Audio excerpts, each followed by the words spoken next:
गोपाल जी में एक कथा आती है, सावधानी से सुनो। महाराष्ट्र के पंढरपुर में एक वैष्णव भक्त थे, उनका नाम था त्रिलोचन दास।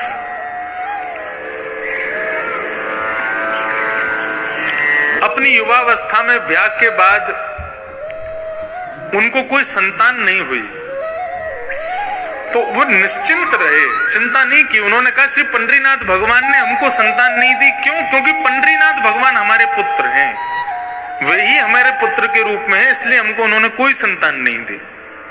ऐसी भावना वो रखते थे। किसी वैष्णव संत की उन्होंने कथा सुनी, उस कथा में गौ ब्राह्मण संत सेवा, इसको सर्वाधिक श्रेष्ठ जानकर के उन्होंने संत सेवा शुरू कर दी अपने घर में। तो रोज क्या करते थे, अपने घर के बाहर खड़े हो जाते। जो पंडरीनाथ भगवान, विट्ठल भगवान, पंढरपुर का नाम सुना है आप लोगों ने? पंढरपुर में भगवान कृष्ण का अद्भुत मंदिर है। वहां पर भगवान कृष्ण दोनों कमर पर ऐसे भुजा रख करके और ईंट के ऊपर खड़े हुए हैं। उनका नाम है विट्ठल, श्री विट्ठल भगवान। भगवान कृष्ण का ही स्वरूप है। एक पुंडलीक नाम का उनका भक्त था। वो अपने माता पिता की इतनी सेवा करता था कि उसकी सेवा से प्रसन्न होकर के भगवान उसको दर्शन देने गए। जब द्वारिकाधीश उसको दर्शन देने गए तो भगवान के अंग से निकलने वाले प्रकाश, भगवान के इत्र की सुगंधी, भगवान के आभूषणों की खनक से वो बड़ा चिंतित हो गया और कहने लगा, कौन है भाई इतना प्रकाश कर रहा है, इतनी सुगंधी आ रही है, इतनी गहनों की आवाज आ रही है, कौन है? तब लक्ष्मी जी ने कहा, पुंडलीक भगवान आए हैं तुमको दर्शन देने। वो अपने माता पिता के चरण दबा रहा था। तो उसने कहा, मैंने तो बुलाया नहीं भगवान को, क्यों आए हैं? बोले, भैया तुम्हारी माता पिता की चरण में भक्ति इतनी दृढ़ है, उसको देख करके भगवान आए हैं। तो बोले, इनको पाने के लिए थोड़ी करता हूं, अपने माता पिता को सुख देने के लिए करता हूं। लक्ष्मी बोली, जिसके द्वार पर भगवान जाते हैं वो भगवान को आमंत्रण करने के लिए सिंहासन देता है। ठीक है तुम सेवा कर लो, लेकिन भगवान को कोई आसन तो दे दो खड़ा होने के लिए, बैठने के लिए। पुंडलीक बड़ा चिंतित हो गया, ये और मेरे सिर पर बला आ गई है। भगवान को बोल रहा है, बुलाया है नहीं, अपने आप बिन बुलाए मेहमान बन के आ गए, अब घर पे और बैठेंगे मेरे आके। तब उसको कोई आसन नहीं मिला तो पैर दबाते दबाते उसको एक नीचे ईंट मिली, तो उसने ईंट को खिसका दिया, ले लो आसन, खड़े हो जाओ इस पर। रुक्मणी जी को गुस्सा आ गया, भगवान का हाथ पकड़ लिया, बोले बिल्कुल नहीं रुकोगे यहाँ पे, ऐसा अपमान करने वाले भक्त के यहाँ रुकेंगे हम? भगवान के नेत्र सजल हो गए, बोले अब तो इसको दर्शन देके ही जाऊंगा मैं, ये जब तक सेवा से मुक्त नहीं हो जाएगा तब तक यहीं खड़ा रहूंगा। और जैसे कोई प्रतीक्षा करता है, किसी का इंतजार करता है, ऐसे भगवान उस ईंट पर खड़े हो गए, दोनों भुजाओं को कमर पर रख के।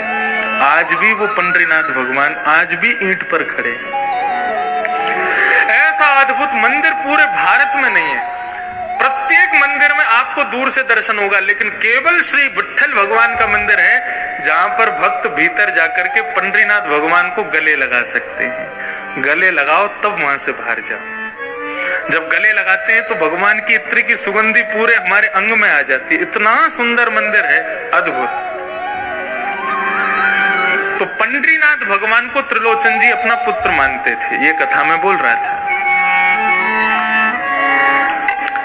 त्रिलोचन जी ने संत सेवा शुरू कर दी तो पंडरीनाथ भगवान, श्री विट्ठल भगवान के जो लोग दर्शन करने जाते थे सबको बोलते थे, प्रसाद पाइए, प्रसाद पाके जाइए, प्रभु प्रसाद पाके जाइए।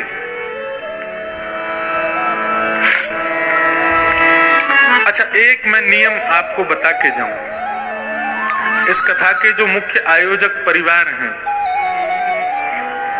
इस कथा के रूप में हम आपको कुछ दे पाए नहीं दे पाए, ज्ञान दे पाए नहीं दे पाए, हमें नहीं पता आप कितना ले पाओगे या हम क्या दे पाएंगे। ये मन का भाव है और मन से एक भाव प्रकट हो रहा है। पूरी करने की जिम्मेदारी अपने ऊपर रखना भी नहीं। जो यजमान परिवार है उनसे कह रहे हैं हम, भगवान को ही छोड़ना, वही पूरा करवाएंगे, लेकिन हो सके तो इस नियम को आप शुरू करवा देना। क्या? इस कथा के बाद हर हफ्ते का एक कोई विशेष दिन और उस विशेष दिन में भी यदि महीने की एकादशी का ही, एकादशी नहीं, द्वादशी का ही दिन यदि आप लोग रखें तो गुना में एक दो घंटे का इसी प्रातःकाल ब्रह्म मुहूर्त में पूरा परिवार उठ करके एक छोटा सा अन्न क्षेत्र करे। राह पर चलते हुए जितने लोग हैं सबको गरम गरम खिचड़ी और थोड़ा बहुत कुछ ना कुछ, ये महीने में जब जब द्वादशी आवे तो द्वादशी के दिन ये एक नियम, इस कथा के एक फल के रूप में आप प्रारंभ कर दीजिए। और मैंने पहले ही कहा, उसकी जिम्मेदारी अपने ऊपर मत रखना, उसकी जिम्मेदारी ठाकुर जी पे ही छोड़ देना, बोले आप ही पूरा कराओ। हमें कम से कम ये सांत्वना रहेगी कि हमने अपनी कथा के द्वारा गुना में, और आपको भी एक संतुष्टि रहेगी उस कथा से, हमारे गुना क्षेत्र में प्रत्येक द्वादशी को एक छोटा सा अन्न क्षेत्र चलता है। अन्न ब्रह्म है और उस अन्न का बल ही इतना तीव्र होगा, उस अन्न क्षेत्र का बल ही इतना तीव्र होगा कि वो अन्न ही इतना बल प्रदान करेगा कि इस जन्म क्या अनेक जन्मों तक, आपके कल्प कल्पांतर तक आपके परिवार का कोई भी व्यक्ति अन्न से वंचित कभी नहीं रहेगा। अन्न की कृपा सदैव उस पर बनी रहेगी। तो ऐसे सब लोगों को पूरी सब्जी है, खिचड़ी है, जो इच्छा हो, महीने में जब भी द्वादशी आवे, एकादशी के अगले दिन ये एक अन्न क्षेत्र छोटा सा प्रारंभ करो, और उसकी कृपा क्या होगी, उसका बल क्या होगा, वो भागवत जी आपको स्वयं दर्शन करा देंगे। ये आपकी सामर्थ्य के ऊपर है, रोज कर सको रोज करो, लेकिन द्वादशी को हो तो द्वादशी को करो, लेकिन ये अन्न क्षेत्र जरूर। परम पूजनीय प्रातः स्मरणीय श्रीमद् भागवत के व्यास मंच की गरिमा जिन्होंने स्थापित की अनेकों वर्षों से, परम पूजनीय श्री डोंगरे जी महाराज, उन्होंने जहां जहां कथा शुरू की वहां वहां अन्न क्षेत्र शुरू कर दिए, और आज तक उनके अन्न क्षेत्र चल रहे हैं। तो भागवत कथा का सबसे बड़ा मूल्य यही है कि व्यक्ति उस क्षेत्र में जहां भी कथा हो वहां अन्न और ज्ञान, इन दोनों से कभी वंचित ना रहे, यही भाव। तो त्रिलोचन जी सबको बुलाते थे, प्रभु प्रसाद नाम रखा था अन्न क्षेत्र का, बोले सब लोग आओ प्रसाद पाओ, प्रसाद पाओ। अब वो इतना स्वादिष्ट भोजन बनाते थे कि 100 से 200, 200 से 500, 1000, अब तो प्रत्येक दिन 5-5 हजार लोग भोजन करते थे उनके यहाँ पर। और बनाने वाले कोई नहीं, त्रिलोचन जी और उनकी पत्नी, दो ही लोग, परिवार में और कोई था नहीं, संतान थी नहीं। सेवा करते करते करते करते करते अति वृद्ध हो गए। अति वृद्ध होने के बाद में उन्होंने भगवान से केवल एक ही इच्छा रखी, प्रभु आपने हमें संतान तो दी नहीं, हमने आपको ही पुत्र माना है, लेकिन अब आपसे एक प्रार्थना करते हैं कि हम दोनों बड़े वृद्ध हो गए, हमसे भोजन बनता नहीं है, सबको पवाने में बड़ी दिक्कत होती है, एक कोई वैष्णव भक्त हमको कोई एक नौकर मिल जाए जो हमारे यहाँ पूरी सब्जी रोटी साग चावल ये सब बना दिया करे और संतों को परोसवा दिया करे, तो 2 से 3 हो जाएंगे तो सहजता रहेगी। तो दिन रात भगवान से ही प्रार्थना करते थे एक बढ़िया श्रेष्ठ नौकर मिल जाए, एक कर्मचारी मिल जाए हमको। तो एक दिन श्री त्रिलोचन जी बैठे थे, इतने में ही ऊंची धोती पहन करके, सर पर स्वाफा बांध करके, बड़ा सुंदर सुकोमल स्वरूप सांवला सा एक नन्हा सा बालक त्रिलोचन जी के पास में आ गया। प्रणाम किया, बोले हाँ बेटा बताओ कहां से हो, कौन हो, क्या है? बोले हम काम ढूंढ रहे हैं। तो काम मिल जाएगा तुमको यहाँ पे, लेकिन कर पाओगे हमारे यहाँ काम? बोले क्या काम करना पड़ेगा? बोले कुछ नहीं, सवेरे शाम रोटी सब्जी बनानी है, संतों को पवाना है। तो नन्हा सा बालक कहता है ये तो मेरा युग युगों का काम है, ना जाने कब से करता आ रहा हूं मैं। संत गौ ब्राह्मण की सेवा तो मैं जाने कब से करता आ रहा हूं। त्रिलोचन जी उसको देख के कहने लगे अभी तुम 3-4-6-7 वर्ष के तो दिखते हो, और तुम कौन से जमाने से करते आ रहे हो? अब वो कैसे बता मैं, वो तो भगवान है, भगवान तो हमेशा से गौ ब्राह्मण संत सेवा करते आ रहे हैं।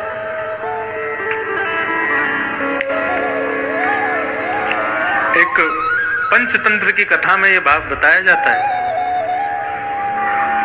एक नदी के किनारे एक कुकर, ग्राम सिंह, जिसको साधारण भाषा में कुत्ता बोलते हैं, तो वो ग्राम सिंह गांव का शेर, वो ग्राम सिंह एक नदी के किनारे में रहता था। उसका पूरा परिवार उसके साथ रहता था। वैशाख के महीने में उसकी पत्नी ब्याही थी, बालक हुए थे बहुत सारे। तो एक दिन नदी में बाढ़ आ गई। जैसे ही बाढ़ आई तो बाढ़ आते ही इतना पानी आया कि उस ग्राम सिंह के बच्चे जोर जोर से चिल्लाने लगे, अरे बाप रे, इतना पानी तो हमने अपने पूरे जीवन में कभी नहीं देखा। तुम्हारा जीवन ही कितना सा, 1 महीना पहले तो तुम्हारा जन्म हुआ है, उसमें भी तुम क्या क्या देख लोगे। तो ठीक उसी प्रकार ये त्रिलोचन जी के पास में जो बालक आया वो कह रहा है, मेरा तो जन्म जन्मों का काम है, ना जाने कब से करता आ रहा हूं। त्रिलोचन जी हंसने लगे, बोले अच्छा नाम क्या है तुम्हारा? बोले मेरा नाम अंतर्यामी है। बोले वाह, बड़ा बढ़िया नाम है। तुम्हारे माता पिता कौन है? बोले मेरे कोई माता पिता नहीं है। बोले अच्छा, हमारे यहाँ काम करोगे? बोले कर तो लूंगा, लेकिन शर्तें हैं मेरी। त्रिलोचन जी बोले क्या शर्तें हैं? बोले सबका भोजन मैं बनाऊंगा, लेकिन मेरा भोजन आपको बनाना पड़ेगा। सबके लिए भोजन मैं बना दूंगा, लेकिन मैं अपने हाथ का बना हुआ भोजन नहीं पाता। ठाकुर जी पूरे विश्व को अन्न प्रदान करते हैं, पूरे विश्व को दाल चावल रोटी सब्जी सब देते हैं, लेकिन ठाकुर जी का भोग हमको ही बना के रखना पड़ता है। ठाकुर जी बोले सबको हम पवा देंगे, लेकिन हमारा भोग आपको बनाना पड़ेगा। त्रिलोचन जी बोले ठीक है, छोटा सा बालक है, छोटा सा इसका पेट है, 2 रोटी में पेट भर जाएगा। दूसरी बात, बोले एक और शर्त है। बोले क्या शर्त है? बोले कि हम 2-4 रोटी नहीं खाते। बोले कितनी खाते हो? बोले 2 सेर आटे की रोटी खाएंगे हम। अब त्रिलोचन जी की पत्नी कहने लगी, सेठानी जी, बोले कोई बात नहीं, पूरे दिन में तुम सबको हजारों लोगों को पवाओगे, 1-8 सेर आटे की रोटी हम तुमको खवा दिया करेंगे, कोई बात नहीं। बोले एक और शर्त है। बोले तीसरी शर्त क्या है? बोले तीसरी शर्त यह है कि हम जितना भी खावें आपको खवाना पड़ेगा। कभी अगर ये बोल दिया बहुत पेटू है, बहुत खाता है, तो मैं छोड़ के चला जाऊंगा, मुझको कभी टोकना नहीं।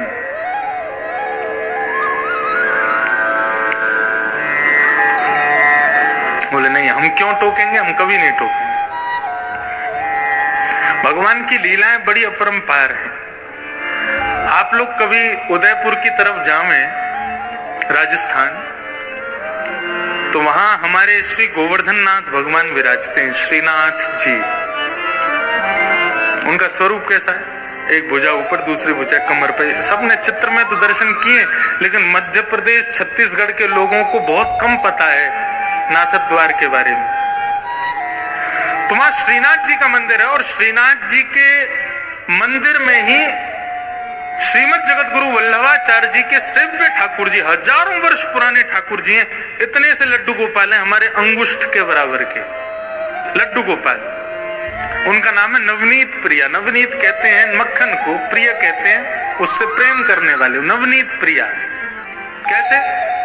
भगवान के मंदिर के आगे पत्तल रख दो, नीचे ही किसी बढ़िया स्टूल पर पत्तल रख करके उसी में कड़ी की भगोनी, उसी में सब्जी का भगोना, उसी में ही रोटी सब्जी सब एक साथ पधरा दो, सब में तुलसी छोड़ दो, कक्ष बंद करके 20 मिनट के लिए ठाकुर जी को भोग लगाने दो। वो नहीं हो सकता तो थाली ठाकुर जी की लगाओ, थाली में ठाकुर जी का भोग लगा के फिर उस थाली को पुनः सब में मिला दो। ये भोग की प्रक्रिया होती है। तो नाथ द्वार में रसोई की सारी सामग्री श्रीनाथ जी के सामने आती है, फिर ठाकुर जी भोग लगाते हैं। लेकिन जो वो छोटे से नवनीत प्रिया जी हैं, वो अपनी गद्दी के सहित उठ करके रसोई में जाते हैं, वहां जाके भोग लगाते हैं। अच्छा, ठाकुर जी के भोग में एक नियम है क्या? मिष्ठान जो है, मीठा जो है, वो ठाकुर जी की तरफ होना चाहिए। जैसे आपने पूरी थाली लगाई तो ये जितनी भी खट्टी पदार्थ हैं या नमकीन पदार्थ हैं, दाल चावल आदि, इन सबको दूसरी तरफ रखो। मिष्ठान जो है वो ठाकुर जी के आगे सबसे पहले वही रखो। मीठा, ठाकुर जी पहले मीठा खाते हैं, उसके बाद फिर कुछ नमकीन खाते हैं, फिर मीठा खाते हैं, फिर कुछ नमकीन खाते हैं। ऐसे ठाकुर जी का नियम है। प्रिया जी जो इतने से लाल जी हैं, ठाकुर जी हैं, उनको रसोई में ले जाकर के भोग लगाया जाता है। तो उनका नियम है सबसे पहले मिठाई रखी जाएगी, उसके बाद में पापड़ रखे जाएंगे, उसके बाद में नमकीन रखी जाएगी, उसके बाद में दाल चावल रोटी ये सब रखे जाएंगे। तो एक दिन पुजारी जी से गलती हो गई, ठाकुर जी की सिंहासन के आगे उन्होंने कड़ी रख दी, मिठाई की जगह कड़ी रख दी, और कड़ी रख दी और मिठाई रख दी दूर कहीं पर, मिष्ठान खीर आदि कुछ होगा। और जैसे कपाट लगा करके पुजारी जी चले गए, 20 मिनट बाद जब कपाट खोल करके देखा तो सिंहासन पर ठाकुर जी हैं ही नहीं। अब इतने से गोपाल जी उनको कहां ढूंढे, साग सब्जी दाल चावलों में ढूंढ रहे, उनको मिल ही नहीं रहे।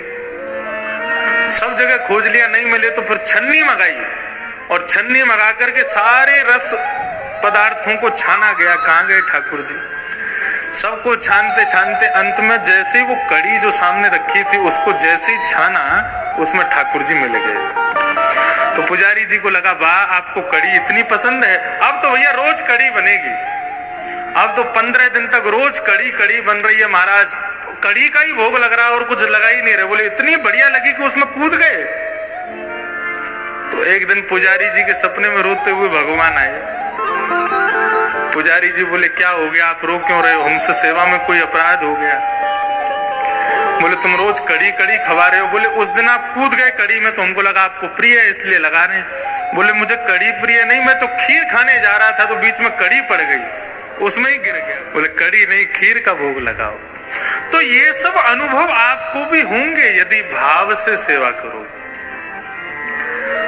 तो त्रिलोचन जी ने कहा, त्रिलोचन जी से भगवान ने कहा कभी हमसे ये मत कहना बहुत पेटू है बहुत खाता है, यदि कहा तो हम चले जाएंगे।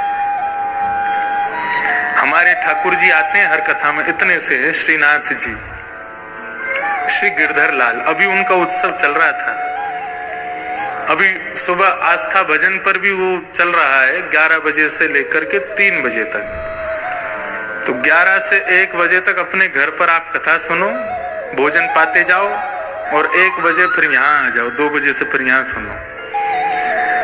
तो उनका उत्सव हम करते हैं हर वर्ष। इतने से ठाकुर जी और उनका 56 भोग लगता है विशाल।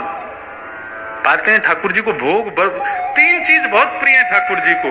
सबसे पहला श्रृंगार, अच्छे अच्छे श्रृंगार हों, अच्छे अच्छे अलंकार हों। दूसरा ठाकुर जी को प्रिय राग, कीर्तन कथा, ये सत्संग भजन, ये सब ठाकुर जी को प्रिय। और तीसरा ठाकुर जी को प्रिय भोग। बस ये 3 ही सेवा के स्वरूप हैं, इसके अलावा कुछ नहीं करना। राग भोग और श्रृंगार। तो त्रिलोचन जी बोले हमको कभी पेटू मत बोलना। बोले कभी नहीं बोलेंगे। अब तो महाराज भगवान अंतर्यामी ने सेवा करना शुरू किया। कड़ी बनाते हैं, सब्जी बनाते हैं, खीर बनाते हैं, पूड़ी बनाते हैं, रोटी बनाते हैं, अकेले बैठ करके बनाते हैं, और सब संतों को पवाते हैं, सबको पवाते हैं। सब लोग अपनी उंगली चाटते रह जाते हैं, ऐसा स्वाद। और सबसे बड़ी कमाल की बात तो ये कि कितनी भी पंगत आ जाए कभी भी सब्जी कम नहीं पड़ती। और सबको पवाने के बाद फिर ठाकुर जी स्वयं बैठते हैं, सेठ सेठानी पूरे दिन बना बना के खिलाते हैं, पूरे दिन खाते ही रहते हैं। रात्रि में अपना भोग आदि से निवृत्त होकर फिर मालिश करते हैं, तेल लेकर के त्रिलोचन जी के पैर दबाते हैं, हाथ दबाते हैं, शरीर की पूरी मालिश करते हैं। वर्षों से सेवा कर रहे अंतर्यामी भगवान, उनकी सेवा से त्रिलोचन जी की वृद्धता चली गई, बिल्कुल युवा जैसे दिखने लगे। आज पड़ोस के सब लोग कहने लगे, बोले महाराज तुम्हारे यहाँ बढ़िया नौकर आया है, तुम्हारे दिन बदल दिए, देखना बुढ़ापे के बाद युवावस्था आ गई तुम्हारी। तो लेकिन सेठ जी की पत्नी को सब कहने लगे सेठ जी पर बड़ी कृपा की है तुम्हारे सेवक ने, लेकिन तुम अभी भी वृद्ध हो, तुम अभी भी बुढ़ी हो, क्यों? बोले सेवा इनकी करता, हमसे तो करवाता है वो, पूरे दिन रोटी बना बना के खिलाना पड़ता है उसको। बहुत पेटू है, बहुत खाता है। जैसे ही ये बात कही है भगवान अंतर ध्यान हो गए। शाम का समय हुआ, त्रिलोचन जी और उनकी पत्नी ढूंढ रहे हैं, बेटा अंतर्यामी कहाँ हो? पूरा घर खोज लिया, कक्ष खोज लिए, गली खोज ली, मोहल्ले खोज लिए, लेकिन नहीं मिले। इतने व्याकुल हो गए, अपनी पत्नी से पूछने लगे, तुमने कुछ कहा था क्या उसको? बोले नहीं, मैंने तो कुछ नहीं कहा। तो फिर कहाँ गए? कहीं तुमने गलती से पेटू है, बहुत खाता है, ऐसा तो नहीं कहा? बोले कि मुझसे अपराध हो गया, मैंने अपनी सहेलियों से कह दिया था। ओह, बस उसी बात को ध्यान करते हुए भगवान के मंदिर में गए। श्री पंडरीनाथ भगवान ईंट के ऊपर खड़े हैं, दोनों भुजा रख करके। त्रिलोचन जी रोने लगे, भगवान के चरणों में प्रार्थना करके बोले, आपने संतान नहीं दी, हमने स्वीकार किया। आपने परिवार नहीं दिया, हमने स्वीकार किया। लेकिन आपकी कृपा से एक वैष्णव भक्त नौकर मिला था हमको, अंतर्यामी। हमसे अपराध हो गया, वो हमें छोड़ के चला गया। प्रभु हमें कुछ नहीं चाहिए, हम जीवन पर्यंत उसको देख देख करके जी लेंगे, लेकिन कृपा करके उसको वापस बुला दो। ऐसा कहकर के त्रिलोचन जी जैसे ही रोने लगे, भगवान से देखा नहीं गया और सामने खड़े हुए पंडरीनाथ भगवान ही अंतर्यामी के रूप में प्रकट हो गए और सेठ जी को अपने हृदय से लगा दिया। बोले, गौ ब्राह्मण संत सेवा के लिए कोई सेवक आपके घर नहीं आता है। यदि संत सेवा में किसी की अति निष्ठा है तो उसको मेरा ही स्वरूप मानिएगा, वो मैं ही आया हूं। साधारण मानव की संत में कभी इतनी निष्ठा नहीं हो सकती, मेरा ही अंश उसके भीतर जाकर के संत के प्रति निष्ठा को प्रकट करता है। विश्वास, दूसरा संबंध और तीसरा समर्पण, ये तीन चीज कर लो बस।